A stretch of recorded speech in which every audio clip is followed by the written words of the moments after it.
on, Wolfpack Nation? Thank you so much for tuning back in here for part 2 here of our interview with Kenzie Blackwelder, NC State fan extraordinaire. So we are so excited to have her back on here with us. Again, if you haven't checked out part 1 yet, make sure to go do that. That is a must do, must do. And then jump back in here with part 2 here. But I do gotta say, it is interesting having, again, we're lucky enough to have Greg Legg on as a part of the Tuffy Talk team, and we also got Kenzie Blackwelder here. So I feel like, again, we got some NC State fanhood right now. Like we have the super fans. Yeah, my fanhood bar is just hitting all-time highs right now. So having all of us here on this call. So well, I'm fanboying over with Mackenzie being here, so it's all good. That's true. That's true. That's right. There we go. He's ours too. Greg's just lucky he broke his leg, or else nobody would know who he is. I'm kidding. Michael. I mean, Michael, if you want to kick my dog while you're at it, we can do that. It's fine. I'm gonna go eat my feelings. All right, though. So now speaking of breaking leg, though, so now let's talk about, because during part 1, Greg had mentioned how Mackenzie was in the first row or two of the mecca catch against UNC. So obviously, got to start off right there. So Mackenzie, kind of give us a story. Like, where were you? Were you in the front row? Like, what were your thoughts during the game? Like, just give us the play-by-play. Me and my friend Hannah were in our Wolf onesies. We got them off Amazon. We've decided it was my last home game as a student. So I was like, I'm going all out. I will get front row. Like, I will be there. So the last 3 minutes when they made that 50-yard field goal, Carolina did, I was looking around and I was like, we're really about to lose my last game at state, like, to these people. Like, this is ridiculous. Mm-hmm. So, and Hannah just looked at me and she was like, Kenzie, like, we got this. And I was like, okay. So when Chris Dunn, the first catch Mecca made, I, of course, was happy. But then I was like, we're still down. I don't trust it. And then when Chris Dunn got the onside kick, I forgave him for every missed field goal he had made ever.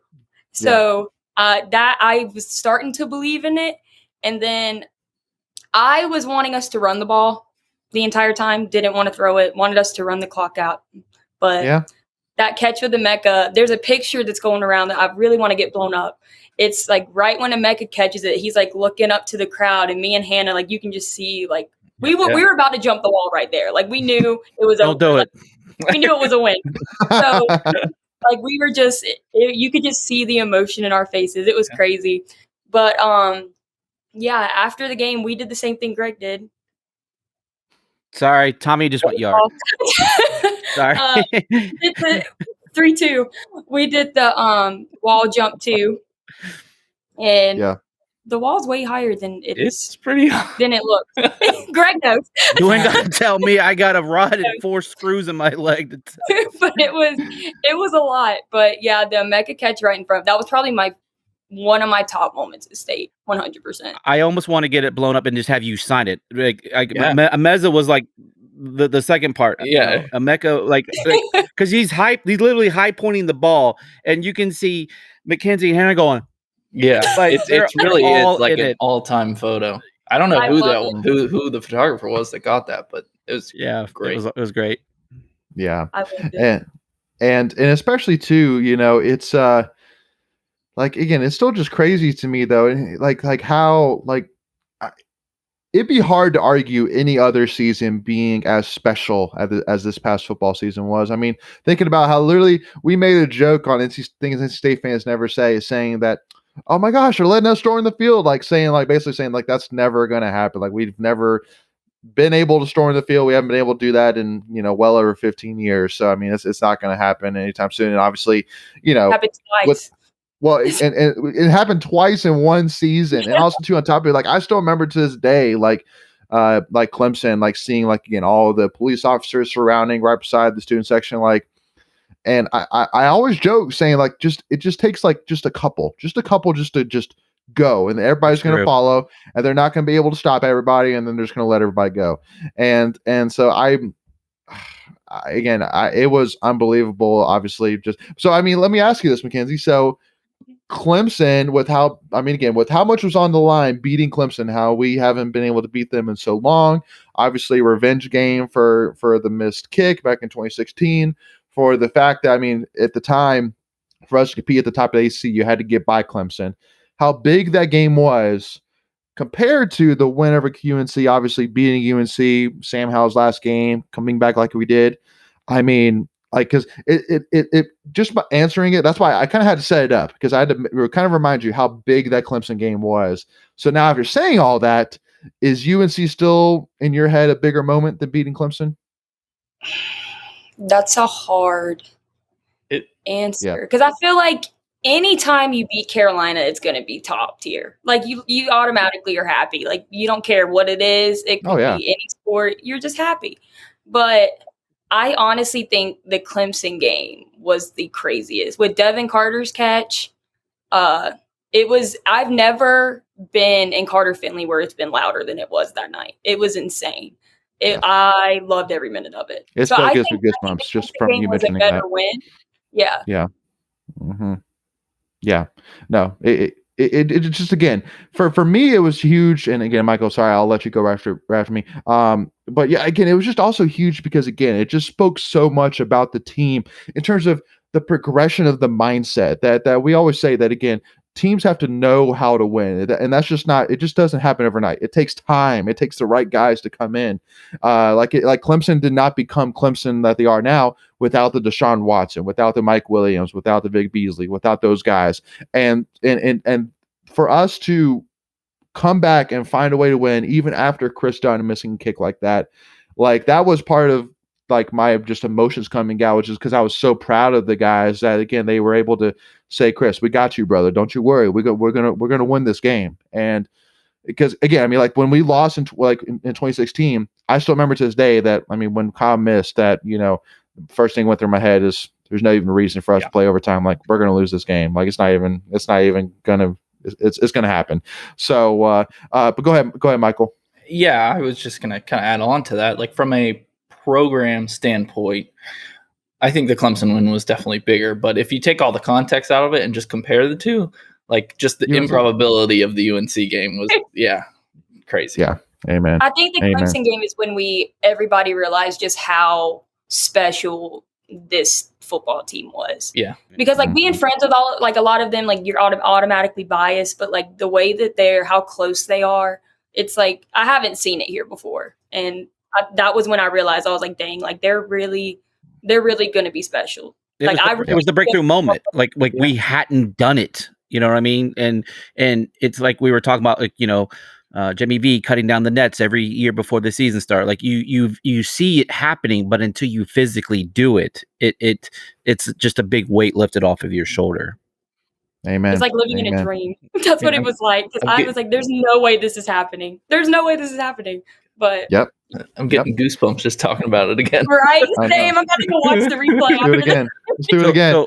So excluding those two games, all right, so you can't use those in the next answer. What was the greatest sports moment in your, 3 years? I think I saw you graduated in 3 years.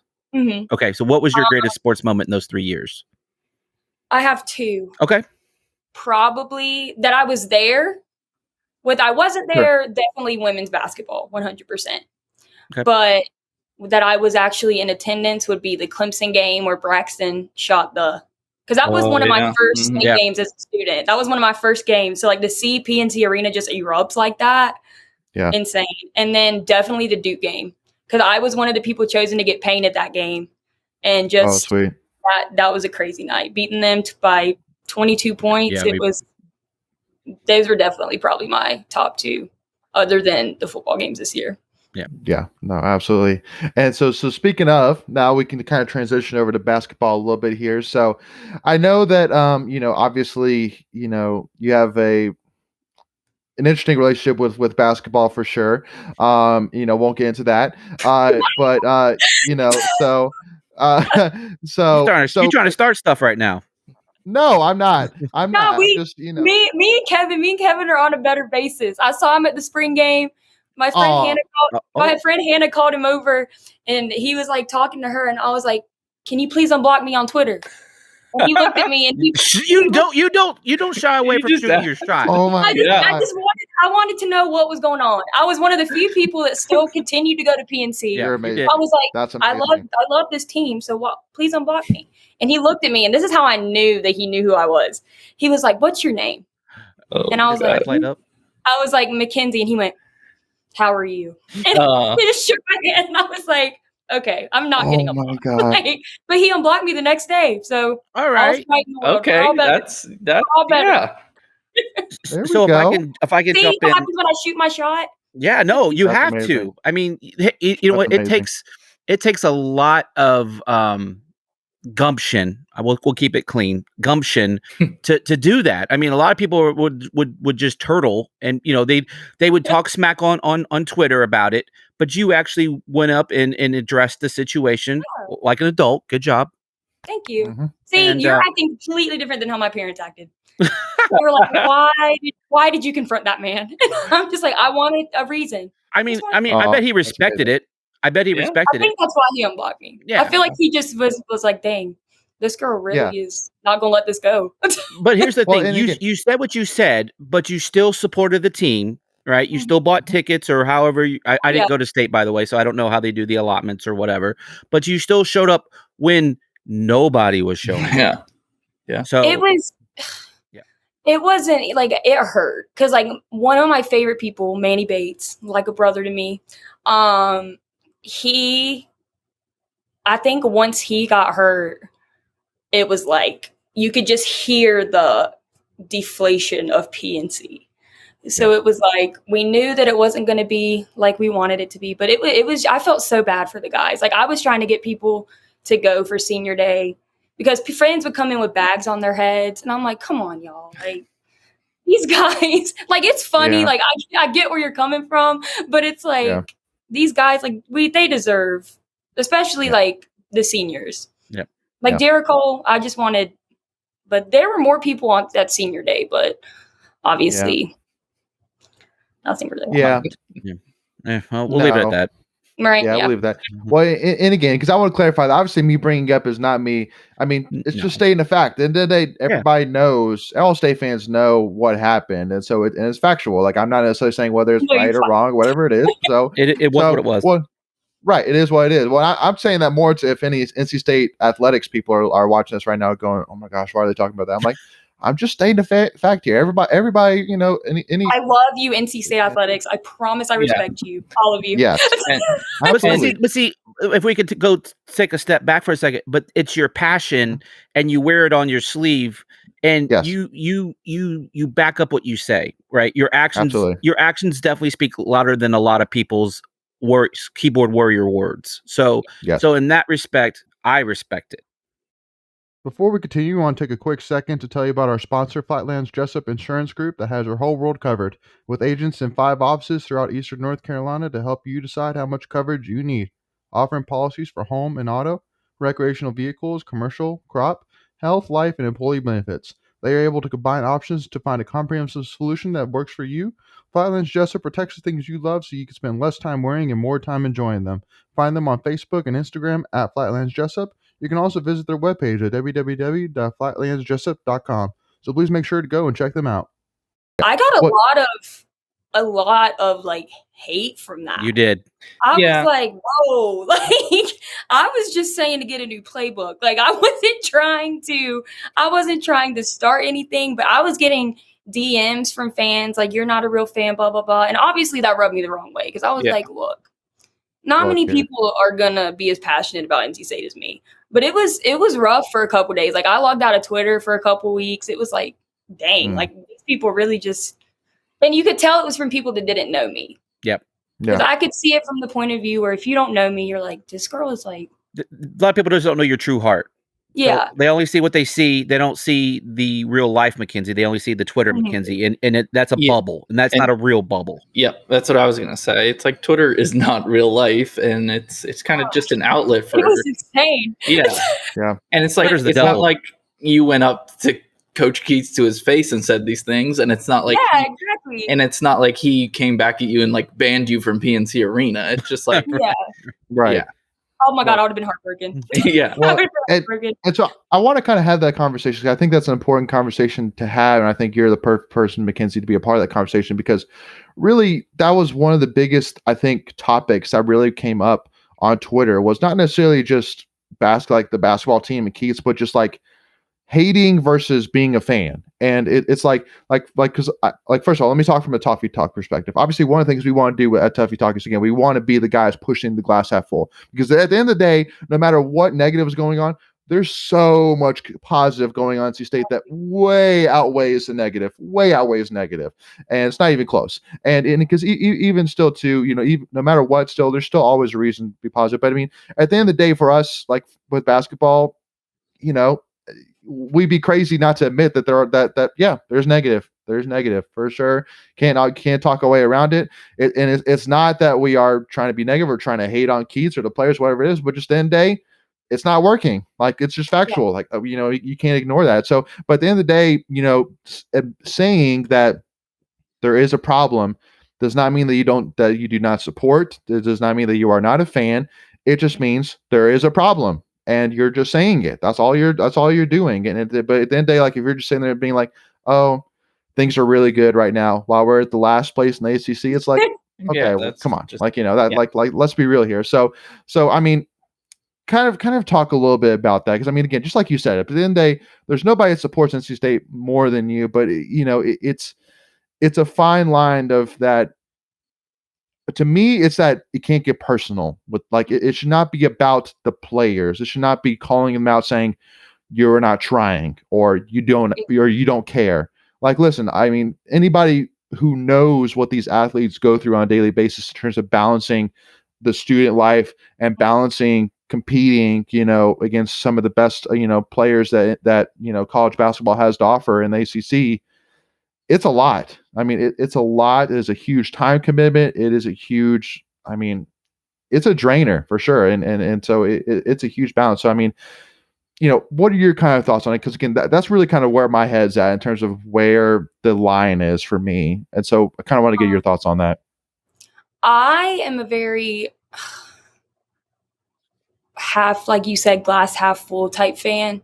So I don't, because like knowing like you said, knowing the guys on the team, like knowing what all they're going through, knowing like all of the stuff that they're hearing from people on a day-to-day basis, it's like, yes, I don't believe that going on Twitter, going on Instagram, and going into their DMs and like saying all of this negative stuff, like they know that we're obviously not the best right now.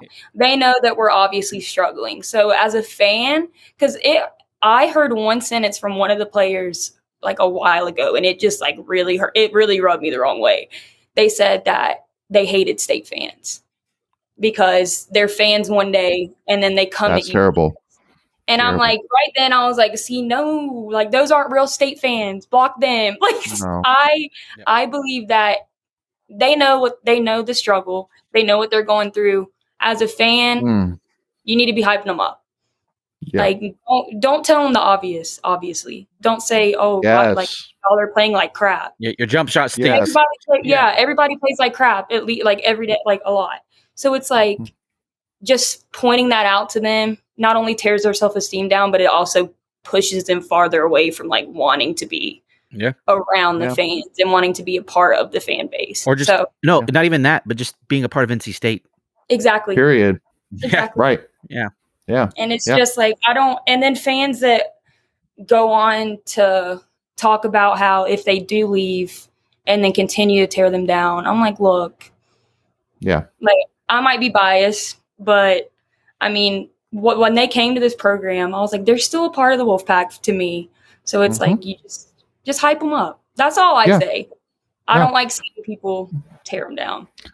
Well, and because again, I mean, fans, forget to. Then these are young adults. They're not kids, not adults. They're young adults. They're 18 to 22, 23-year-old young adults. And at the end of the day, also too, like especially like thing that honestly makes me the most mad is when somebody commits, like let's say to us, and they decommit and they go to somebody else, and they deem them saying, you're this, you're that, you're never going to amount to anything. Like worst mistake of your life, whatever. It's like because those are 17 to 18-year-old kids, like, again, like, 21, 22, 23, Like they can handle it. Yeah. Like, sure. Yeah. Because they've dealt with it. They've been in the lifestyle. But again, these are 17, 18-year-old. These are juniors and seniors in high school that are making not only career defining decisions, but life defining decisions. Like, this will define their life.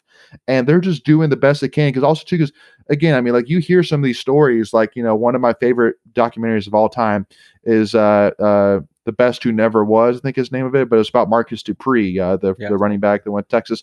And hearing like these stories, about his recruitment, how there would be coaches just sitting on his front porch, like just waiting to meet with them. And like, because I was really close friends, and I still am close friends with a former football player, Deshaun Middleton. I remember going to him and asking, like, is this really what it's like? And he was like, oh yeah, it is 100% what it's like. And I'm like, I can't even imagine 17, 18-year-old kids, like, that pressure, like, because again, because you're doing it not only for yourself, but a lot of them are doing it for their families too. And it's just like, again, a lot of it just comes down to that. Again, at the end of the day, fans, I mean, people can do what they want. At the end of the day, it's their profile, it's their Twitter page, whatever. But just the biggest thing, which I just beg of them, is just keep it in perspective. Like, understand where these kids are, like what they're going through. And at the end of the day, it does nobody any good to again tear these kids down, because then if they're going to leave, I want them to leave saying, I appreciate the support that I had. Like, that's what I want. Then if they're going to leave, I get it. That's fine. But then I just want them, I don't want to have bad taste in their mouth. Like, just like you said, that sense that somebody at a state, that any state player could ever say they hate NC State fans, that is, to me, that is the lowest of the low. That is the worst case scenario. That is just the worst thing that any state, that is the worst NC State thing that should ever be uttered. That a player hates the fans. Terrible. So, and I do want to say that's definitely the minority of State fans, and every fan base has those fans. Amen. But everyone. So, but it's like those are the fans that are like relentless. Like they will do whatever it takes. So it's like, and that's the thing people forget. Like, whatever you say, like on a DM, it's forever. So like they can pass this on to their friends, their coaches, whatever. And so it may not even affect this recruit. It could affect recruits down the line. And not just like this cycle, next cycle, 3 years from now. Because once you got a reputation, it's hard to shake it. It's really hard to shake it. So we're the adults in the room. All right. Act like it. And so, we can all be passionate because we all have the one focus is, supporting our school, whatever that is. But it's just ridiculous how people act. And I guarantee you they wouldn't act that way if they were face to face with the person. Oh, 100%. So like you said, Michael, it's a fantasy world. Yeah. Amen. So Mackenzie, so kind of wrapping up here. So I wanted to kind of, I guess, have some fun with this. But so first of all, what is favorite Howling Cow ice cream? What's your favorite flavor? That's a hard one. I'm just gonna go old fashioned chocolate. Okay, fair enough. Hey, to me, the strawberry for me is the best. So I can't. Banana pudding's really up there too. But and then favorite spot on campus? Bell Tower. Really? 100%. I like it. Love the Bell Tower. Most favorite class? Spanish. Yeah. No. No thanks. No bueno. No bueno. Probably, honestly, any of my communications classes that I had. I loved the professors for communications. It was just like, it was kind of like a family feel. So I loved those. Favorite NC State tradition? Ooh, tradition. I would say rushing the bell tower. Yeah. I get it. So, because I'm assuming that's probably why it's your favorite place. Is for I mean, sometimes I just go out there and do my homework and stuff. It's just I love being near the bell tower. But probably. I still remember my freshman year of college, or my first or second year of college before Reynolds got redone. That the doors of Reynolds would be unlocked, and so there'd be times I would just go and just sit up in the stands and just do homework. Like it's it's crazy. I love that building. Listening to the ghosts. Yeah. Oh, Hey, you know, There's plenty. Those Reynolds walls is, could talk, right? that's to me that's definitely my favorite building. I love Yeah. Reynolds. It is amazing. And then last one. So we talked about favorite football player. So I know you know Manny Bates, but you know, do you have a favorite? You have a favorite basketball player? Scott Wood. Nice. Love That's a good Scott Wood. choice. Friend of the program. Yeah. Good choice. Yeah. Love. Friend of the program. Huge friend of the Recurring program. guest. Awesome.